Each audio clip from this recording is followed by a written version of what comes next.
ಅಣ್ಣ ಇದು ಶೀತ ಜ್ವರ ತೆಮ್ಮದ ಮಾತ್ರೆ ಕೊರ್ಲೆ. ಕೆಮ್ಮ ಶೀತ ಜ್ವರ ತಾನೆ. ಹಾ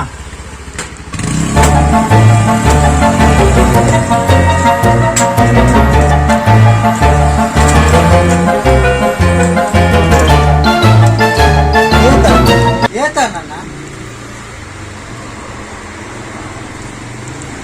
55. 55 ಹಿಂದೆ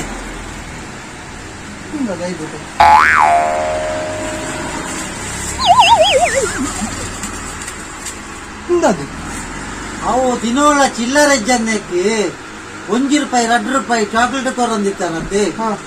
ಅವೇನು ಕಣಾಯ್ತೀನಿ ಆಯ್ತು 50 ಚಾಕ್ಲೇಟ್ ಉಂಟು ಲೆಕ್ಕ ಮಾಡ್ಕೊಳ್ಳಿ. ಅವೇ ಅದೇ 55 ಬರ್ತೀನಿ ಬರ್ಬೇಡ.